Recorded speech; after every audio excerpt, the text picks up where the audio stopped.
जैसा कि मैंने आप लोगों को कल बताया था कि हम लोगों ने अभी तक कल सामान्य परिचय पढ़ा था हमने, है ना। जनजातियों का जो सामान्य परिचय है उसको समझने की कोशिश की थी। लेकिन आज हम लोग जो पढ़ने वाले हैं वो अति पिछड़ी जनजाति या विशेष पिछड़ी जनजाति मध्य प्रदेश के संदर्भ में हम लोग कौन सी यूनिट 10 यूनिट पढ़ रहे हैं। हाँ, और मध्य प्रदेश के संदर्भ में, ठीक है। अब ये अति पिछड़ी शब्द दिया कैसे है, ये अति पिछड़ी शब्द जनजाति शब्द आया कहाँ से, पहले हम इस कॉन्सेप्ट को समझते हैं, ठीक है। तो क्या हुआ, भारत में जनजातियों की स्थिति जानने के लिए एक आयोग बनाया गया। कौन सा? ढेबर आयोग बनाया गया 1960 में। जब ये आयोग बनाया गया, पूरे भारत का इसने भ्रमण किया, तो इस आयोग ने क्या देखा कि पूरे भारत में, संपूर्ण भारत में 75 जनजातियां ऐसी थी जिनकी स्थिति खराब थी। तो इस आयोग ने इसको क्या नाम दिया, इस आयोग की अनुशंसा पर यह नाम दिया गया विशेष पिछड़ी जनजाति या अति पिछड़ी जनजाति, इनको नाम दे दिया गया। अब हमें भारत के संदर्भ में तो ये चीज पढ़नी नहीं है, लेकिन हमें पढ़नी कैसे है ये चीज, हमें मध्य प्रदेश के संदर्भ में ये चीज पढ़नी। तो मध्य प्रदेश में जो 3 जनजातियां थी उनकी हालत ज्यादा खराब थी, उन्हें मुख्य धारा में लाने के लिए, है ना, उसको अलग से पॉइंट आउट करके या अलग से उसको रख के उसकी चीजें अपन अच्छी चीजें उनके लिए कर सकते हैं, उनके लिए नए नए प्रावधान निकालेंगे, नई योजनाएं निकालेंगे कि उनको कैसे मुख्य धारा में शामिल किया जाए। तो वो 3 जातियां कौन सी थी, तो वो 3 जो जातियां थी, वो जनजातियां थी, वो कौन सी थी, बैगा, भारिया और सहरिया, 3 जनजातियां थी, ठीक है। तो अब ये 3 जनजातियों में से हम लोग सबसे पहले जो पढ़ना शुरू करेंगे, जो पढ़ेंगे, वो कौन सी जनजाति, वो है हमारी बैगा जनजाति।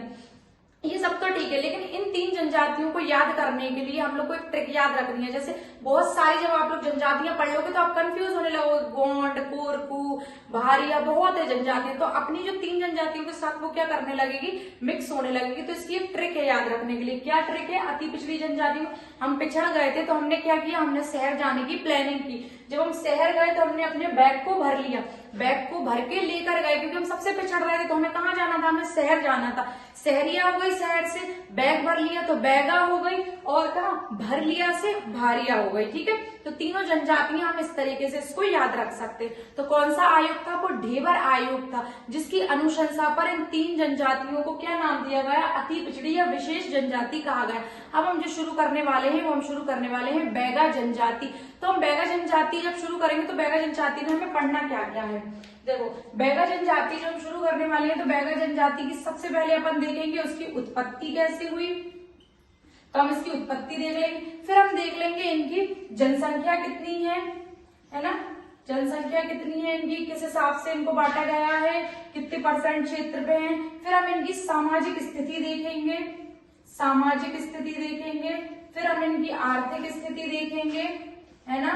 आर्थिक स्थिति देखने के बाद हम इनकी कौन सी स्थिति देखेंगे, सांस्कृतिक, इनके जो भी कार्यक्रम होते हैं, जो जो चीजें इनकी संस्कृति से रिलेटेड, तो सांस्कृतिक स्थितियां देखेंगे हम इनकी। और उसी के अंतर्गत क्या आ जाएगा, इनका नाच गाना, है ना, और जो भी चीजें लोक कला, लोक चित्रकला, ये सारी चीजें हम इन लोग की देखने वाले हैं। और राजनीतिक स्थिति तो कल हमने समझ ही ली थी, वो सबकी बराबर जो उसमें दी गई है। तो राजनीतिक स्थिति पे भी एक बार हम नजर डाल लेंगे।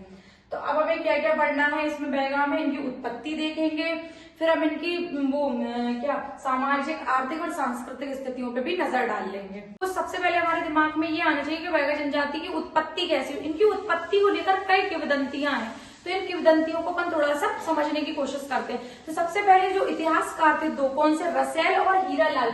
रसेल और हीरालाल के अनुसार भगवान ने नाग बैगा और नागिन बैगिन को बनाया और इनकी 2 संतानें हुई। संतानें कौन सी हुई इनकी, बैगा और गोंड, इनकी 2। तो ये बैगा और गोंड जो जनजातियां हैं वो आपस में एक दूसरे को भाई भाई मानती है। ये लोग क्या कहते हैं, हम दोनों भाई भाई भी हैं। तो क्या पॉइंट समझ में आता है, जो किंवदंती है जो हम लोग सुनते हैं, तो कौन से इतिहासकार हीरालाल और रसेल के अनुसार क्या है कि भगवान ने नाग बैगा और नागिन बैगिन को बनाया और इनकी 2 संतानें हुई। फिर नेक्स्ट अपन आगे चलकर मनुष्य जाति की उत्पत्ति क्या हुई, युगल में हुई। आगे चलकर जो मनुष्य की जाति है उसकी जो उत्पत्ति हुई वो युगल में हुई। तो पहला युगल कौन सा हुआ, बैगा, और दूसरा युगल जो हुआ वो कौन सा हुआ, गोंड हुआ, ठीक है। फिर नेक्स्ट एक किंवदंती और हमें ये सुनने को मिलती है कि जो ये है ना, जो नाग बैगा जो है, नाग बैगा ने क्या किया, पृथ्वी को ढूंढने के लिए किसको, कौआ कुंवर को भेजा, तो जिसकी वजह से बैगा जनजाति में कौवे का बहुत ही सम्मान होता है, यही कारण है कि कौवे का ज्यादा सम्मान होता है बैगा जनजाति में। फिर एक किंवदंती ये भी है कि ये लोग पृथ्वी पर हल नहीं चलाते, हम लोग को मालूम है, ये हम लोग आगे भी पढ़ेंगे। तो ये हल इसलिए नहीं चलाते, जो नाग बैगा है, नाग बैगा के अनुसार इन्होंने पृथ्वी को बनाया, संतान बोला इन्होंने, हाँ भूमिक बोला, संतान में भूमिक बोला इन्होंने इसको। तो भूमिक बोला तो क्या हुआ कि जो भूमि है तो वो क्या है, इनकी बेटी है, और बेटी के ऊपर तो ये हल चलाएंगे नहीं, यही रीजन है इसका कि ये लोग यहाँ पर हल नहीं चलाते। ठीक है, फिर नेक्स्ट हम लोग क्या देखेंगे, इनका परिचय। परिचय में अगर अपन देखें तो अपन ने क्या देखा था, वेरियर एल्विन को कल पढ़ा था हम लोगों ने थोड़ा सा। तो वेरियर एल्विन ने कौन सी पुस्तक लिखी है, इन्होंने वेरियर एल्विन ने वैसे तो 2 पुस्तक लिखी है, लेकिन बैगा के ऊपर ने द बैगास लिखी है वेरियर एल्विन ने। तो वेरियर एल्विन के अनुसार ये लोग क्या है, जादूगर है। ये जादूगर क्यों कह रहे हैं इसको, इनका जादूगर कहने का एक कारण यह है कि ये लोग जो है ना वैद वाले काम करते हैं। जैसे हम लोग देखते हैं आपकी हड्डी में बुखार बैठ गया तो ये लोग ऐसी जड़ी बूटी, क्योंकि जंगलों में रहते हैं ना, जड़ी बूटियों का अच्छा ज्ञान होता है, और जंगलों में भी ये अंदर की साइड रहते हैं, घने जंगलों में, तो इन्हें जंगल में जड़ी बूटियों का ज्ञान है, तो ये जड़ी बूटियों से ट्रीटमेंट करते हैं, उपचार करते हैं, तो क्या उसको रिलीफ मिल जाता है इंसान को, तो इसलिए इन्होंने इसको क्या कहा, जादूगर कहा है। ठीक है, जादूगर कहने का आशय ये है इनका। फिर नेक्स्ट हम देखेंगे बैगा शब्द का जो अर्थ है वो पुरोहित, पांडा या पंडित है। ठीक है, बैगा शब्द का अर्थ क्या है, इन्हें पुरोहित और पंडित भी कहते हैं। इसका अर्थ ये द्रविड़ समुदाय की जनजाति है ये, और इनका जो प्रोटो एस्ट्रोलॉइड भी कहते हैं इनको, कि मतलब ये प्रोटो एस्ट्रोलॉइड से आए हैं ऐसा माना जाता है इनको। वहीं अगर हम इनकी जनसंख्या की बात करें तो टोटल इनकी जो जनसंख्या है 4.15 लाख है पूरे मध्य प्रदेश में, 4.25 लाख, 4.15 लाख इनकी टोटल जनसंख्या है। और अगर हम प्रतिशत में देखें, पूरी अनुसूचित जो जनजाति है उनकी पूरी जनसंख्या में इनका जो परसेंट है 2.17% है। सबसे ज्यादा जो जनसंख्या है इसकी बैगा जनजाति की, वो कहाँ, पूर्व की तरफ है। पूर्व अगर हम मैप में देखें, मैंने आप लोगों को जैसे मैप बनाकर बताया था ना, ये पूर्व का जो हिस्सा है ये वाला साइड है पूर्व का, है ना, पूर्व, इसको अपन लोग पूर्व बोल रहे थे। तो ये पूर्व वाला एरिया, पूर्व में भी कहाँ पर, ये मंडला में सबसे ज्यादा पाए जाते हैं। सबसे ज्यादा बैगा जनजाति की जो वो है घनिष्ठता जो ज्यादा पाई जाती है वो कहाँ पर, मंडला में पाई जाती है। को समझेंगे सबसे पहले उपजातियों में अगर देखें तो रसेल जो है, इतिहासकार रसेल ने बताया है इनकी कितनी 7 उपजातियां। 7 उपजातियों में से नरोतिया, भरोतिया, राय मैना, काट मैना, गोंड मैना, नाहर, बिंछावर, और बिंछावर क्या है, वो सबसे ज्यादा सभ्य है, 7 है। तो अब इन 7 को याद कैसे रखें, है ना, याद रखने का पॉइंट आ रहा है। सबसे पहले इन 7 और उपजातियों से क्वेश्चन आते ही है, वो पूछ लेंगे ऑप्शन में, वो बैगा, गोंड, कोई भी जनजाति दे देंगे, उसकी जो उपजाति है ऑप्शन में रख देंगे तो अपन कंफ्यूज हो जाएंगे। तो इसको याद रखने के लिए अपन लोग बैग लेके तो जाते थे, है ना, और रोते भी थे स्कूल जाने में, तो रोते थे तो अपन लोग बैग को रोते रोते भर लेते थे। मम्मी राय देती थी, मत रो, मैं तुम्हें काट यानी लकड़ी की कोई चीज लाकर दूंगी, तो अपन काट। और अगर नहीं जाओ, गोंड मतलब बहुत बड़ी, गोंड का अर्थ होता है ना कोई भी चीज बड़ी चीज होना, तो मैं तुम्हें कोई बड़ी सी नहर पर ले जाऊंगी, है ना, वहीं पे अपन लोग बिछा बिछा के खेलेंगे चीजों को, कुछ भी ऐसे कनेक्ट करके आप ऐसे बना सकते हो। ये तो मैंने अपनी ऐसी कोई भी ट्रिक बना दी, लेकिन आप देखेंगे ना तो अपने हिसाब से इनको कनेक्ट कर लो कैसे भी करके, एक के बाद एक, जब अपन कनेक्ट कर लेंगे तो फिर भूलते नहीं है। तो उपजाति सिर्फ अपन ऑप्शन में पढ़नी है, तो अपन बार बार भी बोलोगे तो भी याद हो जाए। क्या है, नरोतिया, भरोतिया, राय मैना, काट मैना, गोंड मैना, बिंछावर और नाहर। नाहर नहर से भी याद रख से, जैसे नहर पे कौन जाता है, रमन जाता है, भर भर के नहाता है, फिर रोता है, ऐसे कर लो, तिया तिया करके भी है, तो अपन ऐसे भी याद रख सकते हैं। तो इसकी कितनी उपजातियां हैं, 7। अब इन 7 उपजातियों में से जो संपन्न उपजाति है वो कौन सी, बिंछावर है। बिंछावर जो मतलब जो इनकी उपजाति है, तो खुद को नहीं मानती कि हम बैगा जनजाति की उपजाति है, ये बहुत संपन्न है, इनके पास बहुत जमीन जायदाद है, ये बहुत बड़े आदमी बन गए कुल मिला के, ये चीज है। ठीक है, भरौतीय जनजाति भी संपन्न है, तो भरौतीय जनजाति जो संपन्न है, तो भरौतीय जनजाति क्या, भरण पोषण वाली जनजाति कहते हैं खुद को। ठीक है, भरण पोषण है, भरौतिया का भी अर्थ मान सकते हैं अपन ऐसा। और अपन गोंड को देखते हैं, गोंड मैना तो ये सबसे पिछड़ी हुई जनजाति है। ठीक है, ऐसे अपन को इनको याद रखना है। फिर वहीं अपन इनकी सामाजिक व्यवस्था देखें तो सामाजिक व्यवस्था जैसे मैंने कल बताया था पितृसत्तात्मक समाज है। पितृसत्तात्मक समाज का मतलब ये नहीं है कि माता का कोई रोल नहीं है या माँ की कोई बात या लेडीज की रिस्पेक्ट नहीं की जाती। अगर लेडीज के साथ कुछ गलत होता है या कोई बुरा बोलता है तो इनके इधर माना जाता है कि पूरे के पूरे बैगा समाज की इंसल्ट हुई है ना, पूरे के पूरे। इसलिए और इनका क्या, ये लोग एकल परिवार, एक ही परिवार में रहते हैं ये लोग। अगर कभी इन लोगों में आपस में लड़ाई झगड़ा हो जाता तो वहीं कहीं आसपास में थोड़े पास में एक घर बना लेते हैं, ठीक है। और इनके यहाँ बड़े भाई को क्या बोलते हैं, बड़े भाई की ही बात मानी जाती है, जो इनके घर का बड़ा होता है उसकी रिस्पेक्ट की जाती है, ठीक है। नेक्स्ट अपन लोग अब क्या देखेंगे, सामाजिक संगठन। आंतरिक रूप से ये लोग अच्छे सुसंगठित हैं, अच्छे लोग हैं ये लोग।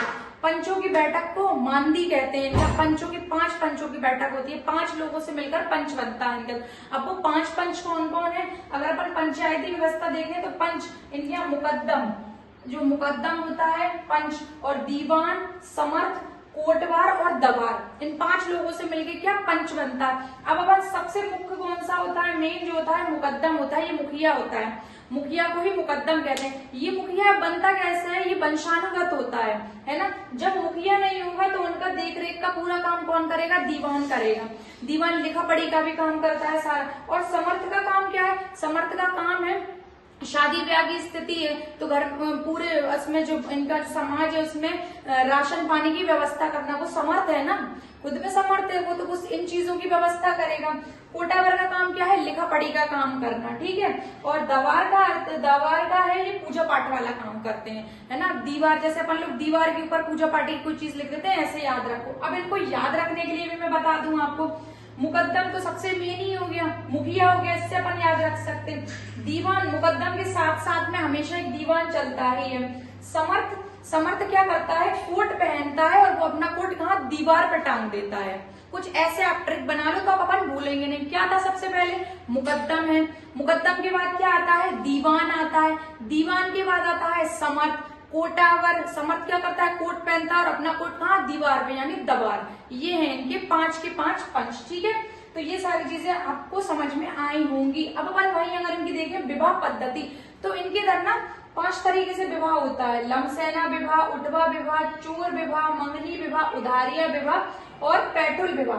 तो जो लमसेना विवाह है, लमसेना विवाह में क्या होता है कि लमसेना विवाह में ये लोग क्या करते हैं, लड़के का जो पिता होता है वो समर्थ नहीं है, मतलब उनके पास अच्छे नहीं है, स्ट्रांग नहीं है उनका बैकग्राउंड, तो वो क्या करेंगे, लड़की के पिता शादी के बाद जो लड़का है वो कहाँ, लड़की के घर जाएगा और जाकर ससुर की सेवा करेगा। ऐसे विवाह को हम क्या, लमसेना विवाह कहते हैं। नेक्स्ट अपन देखें उठवा विवाह। उठवा विवाह में क्या होता है कि लड़की के परिवार वाले जो हैं उनके पास पैसे नहीं है, तो क्या पूरा जो खर्च है, पूरा खर्च लड़के वाले उठाएंगे इसका, और लड़की का पूरा परिवार जाएगा ऐसी शादी में। तो ऐसे विवाह को अपन क्या कहते हैं, उठवा विवाह।